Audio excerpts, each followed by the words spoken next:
Halo teman-teman, Assalamualaikum warahmatullahi wabarakatuh. Selamat datang kembali di channel Alwa Art TV, tempat kita belajar bareng tentang dunia kreator dan cara mengembangkan channel YouTube dengan cara yang cerdas dan menyenangkan. Kalau teman-teman baru pertama kali mampir, jangan lupa klik subscribe supaya tidak ketinggalan tips menarik lainnya.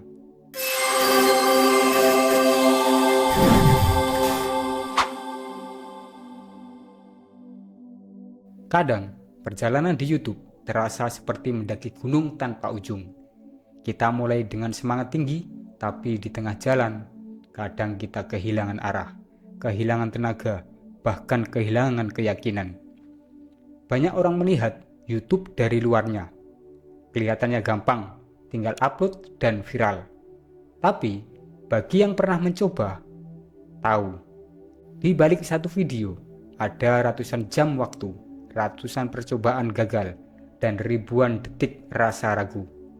Saya tahu, karena saya sudah menjalaninya dari tahun 2012 sampai sekarang. Dan inilah kisahku, kisah yang mungkin juga sedang kamu jalani. Naik, jatuh, hilang, lalu berani mulai lagi. Tahun 2012, waktu itu saya cuma penasaran sama YouTube. Saya buat channel ini bukan untuk cari uang, bukan juga untuk populer, cuma buat iseng, dan niatku hanya untuk dokumentasi karya saja. Dan ku coba upload video, itu pun hanya video dokumentasi band-bandan. Saya masih ingat, video pertama itu sederhana banget. Kamera seadanya, suara pas-pasan, bahkan pencahayaan pun amburadul. Tapi rasanya menyenangkan. Melihat video sendiri tayang di internet dan bisa ditonton oleh orang banyak. Itu seperti mimpi kecil yang lucu, apalagi itu sebuah karya sendiri. Tahun itu saya upload 3 video. Namun, di tahun 2013 saya tidak upload apa-apa, karena mungkin tidak ada karya. Selanjutnya di tahun 2014 saya upload cuma 4 video. 2015 10 video. Kadang sebulan sekali, kadang malah setahun sekali.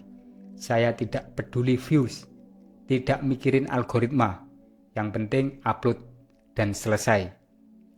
Karena tujuannya hanya untuk membagikan karya. Karena videoku rata-rata isinya band-bandan, teater, bahkan ada yang film pendek. Dan sama sekali belum tahu kalau YouTube bisa menghasilkan uang.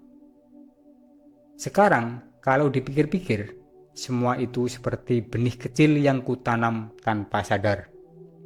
Benih yang baru tumbuh bertahun-tahun kemudian. Dan tiba-tiba, tahun 2017 datang seperti kejutan. Salah satu video tutorial pasang tempered glass HP meledak. Saat itu saya kaget, karena saya hanya coba-coba buat tutorial. Lah kok meledak. Saya buka YouTube Studio dan lihat angka view naik cepat sekali. Dari puluhan jadi ratusan, dari ratusan jadi ribuan. Dan dari situ semangatku mulai menyala. Saya mulai upload lebih sering, sekitar 40-an video di tahun itu. Komentar mulai berdatangan, orang-orang mulai subscribe. Dan yang paling berkesan, saya akhirnya diundang oleh YouTube untuk bergabung menjadi partner. Karena memang dulu syaratnya tidak sesulit sekarang. Kalau tidak salah hanya 10.000 view selama 1 tahun. Dan short belum ada seperti sekarang. Saat itu pun saya mulai paham tentang AdSense, iklan, pajak, dan lain-lain yang berhubungan dengan YouTube. Dan bahkan saya tanpa menerima PIN, hanya dengan KTP langsung diterima. Dan akhirnya saya merasakan gajian dari YouTube.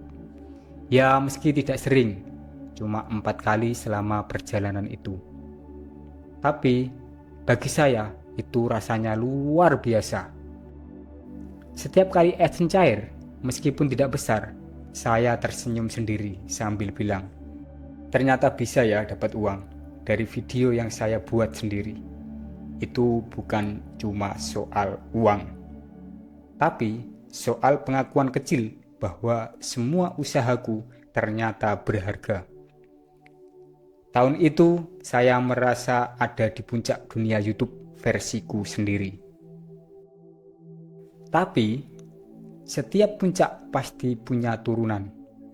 Tahun 2018 saya diterima di program partner YouTube atau YPP. Rasanya seperti mimpi. Semua jam tayang, semua subscriber akhirnya diakui resmi oleh YouTube.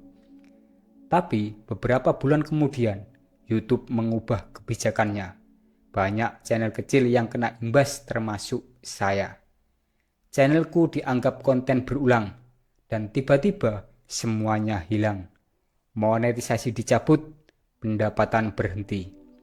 Rasanya seperti dihantam keras.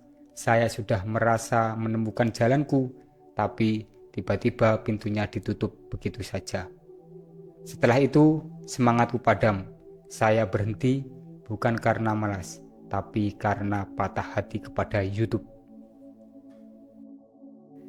Setelah itu, saya benar-benar berhenti. Tahun 2019 tidak ada satupun video. Tahun 2020 saya sempat upload 5 video, tapi itu cuma buat dokumentasi pribadi, bukan tujuan monetisasi lagi. Karena saya sadar setelah ada kebijakan 4.000 jam tayang dan 1.000 subscriber, saya tidak yakin bisa menembusnya. Karena beberapa video yang kuanggap re-upload sudah kuhapus semua. Jadi jam tayangnya ngedrop jauh. Kalau submah udah di atas 10k lebih. Tahun-tahun setelahnya, saya nyaris hilang dari YouTube. Tapi anehnya, saya tidak pernah bisa benar-benar lepas dari YouTube. Kadang saya buka channel, lihat video-videoku yang lama, dan saya senyum kecil sambil berpikir, andai dulu saya terus lanjut, mungkin sekarang channel ini sudah besar. Tapi ya, hidup tidak bisa diulang. Kadang kita harus berhenti dulu, supaya nanti bisa mulai lagi dengan cara yang lebih bijak. Karena kalau dipikir, semua waktu itu bukan sia-sia. Itu proses belajar. Proses membentuk siapa saya sekarang. Lalu tibalah tahun 2026. Saya tidak tahu kenapa, tapi di tahun ini saya merasa panggilan itu datang lagi. Saya buka kembali channelku, saya lihat video-videoku yang lama. Banyak kenangan di sana. Dari yang iseng, yang gagal, yang sempat bikin senyum, sampai yang membuatku berhenti. Tapi kali ini saya tidak mau cuma nostalgia. Saya mau mulai lagi. Awalnya saya coba nes menggambar. Namun view-nya anyep, view-nya sepi. Hampir tidak ada yang nonton.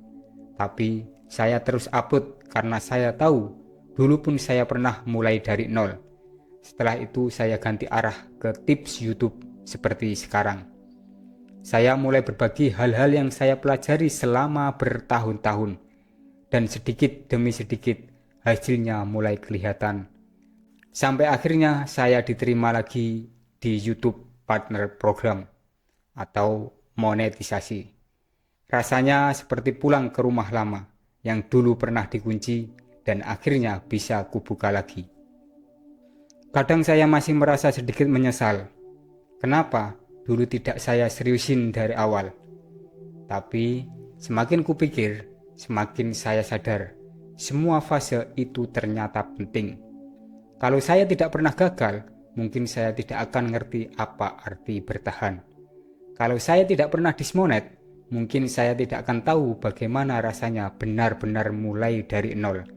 Dan kalau saya tidak pernah berhenti, mungkin saya tidak akan punya alasan kuat untuk kembali. Jadi, sekarang saya bersyukur karena saya tahu perjalanan ini belum selesai. Dan ini baru dimulai lagi. Dan alhamdulillahnya, saya sekarang sudah punya beberapa channel. Yang 2 sudah dimonetisasi dan yang lain baru proses ngejar jam tayang. Doakan semoga segera terpenuhi jam tayangnya. Oke teman-teman, itulah cerita singkat perjalananku selama gabung dan menjadi partner di YouTube. Semoga menjadi inspirasi buat teman-teman, khususnya para pemula. Terima kasih sudah menonton kisahku. Saya Alwa, dan perjalanan menuju 4000 jam berikutnya baru saja dimulai. Kalau kamu juga lagi berjuang di YouTube, jangan menyerah.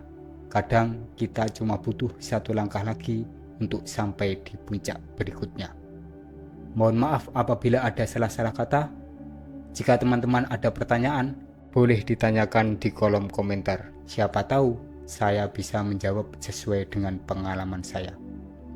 Akhir kata dari saya, wassalamualaikum warahmatullahi wabarakatuh. Salam kontainer amatiran.